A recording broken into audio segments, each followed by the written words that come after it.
En dehors de la recherche fondamentale, ici au CHU de Martinique, nous faisons tout ce qui est en rapport avec la drépanocytose. D'abord, l'information au public, avant même que d'être aux patients.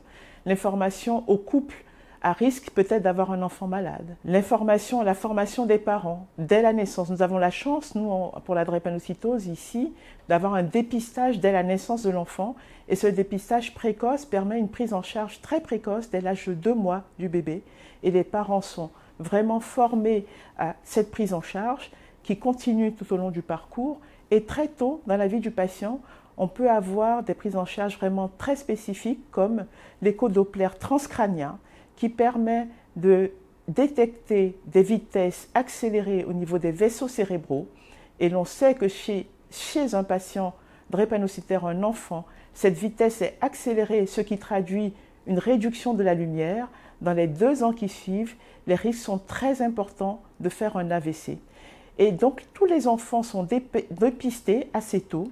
Et lorsque ce dépistage s'avère être positif, très tôt, il commence ce qu'on appelle des échanges transfusionnels, qui consistent à enlever des globules rouges drépanocytaires pour les remplacer par des globules rouges normaux. À partir d'un certain poids, de 20 kg, les patients, enfants et adultes, peuvent profiter de cet appareil qui permet de faire ces échanges transfusionnels. Nous avons la chance, nous, d'avoir 4 appareils en Martinique, 2 appareils pour les enfants et 2 appareils pour les adultes. Nous avons aussi des saignées qui sont un soin qui pourrait être universel parce qu'on ne demande pas beaucoup, ça ne demande pas de matériel, mais un confort et une qualité de vie très importante pour les patients drépanocytaires qui ont un taux d'hémoglobine élevé et des conséquences importantes liées à cela. Nous faisons beaucoup de recherche clinique. Cette recherche clinique, nous y tenons beaucoup parce qu'elle a tout de suite des répercussions directes sur notre façon de suivre les patients. Nous avons, pour ce qui est des adultes, plus de 900 patients.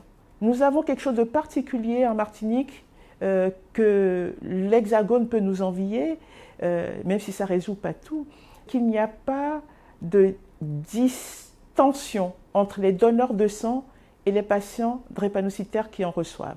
À ceci près que la Martinique n'est pas autonome pour ce qui est du sang et que nous devrions inciter notre population à donner un peu plus de sang parce que quoi de plus proche du sang d'un Caribéen que celui donné par un autre Caribéen. Et lorsque nous faisons venir 30% du sang dont on a besoin en Martinique de l'Hexagone, ce sont pour la plupart des donneurs caucasiens avec un risque de discordance entre cela.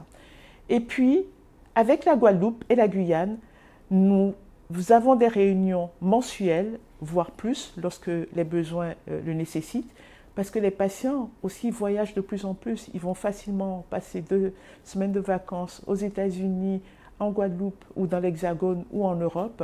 Et nous avons de plus en plus de contacts avec nos collègues européens, notamment d'Allemagne et d'Angleterre.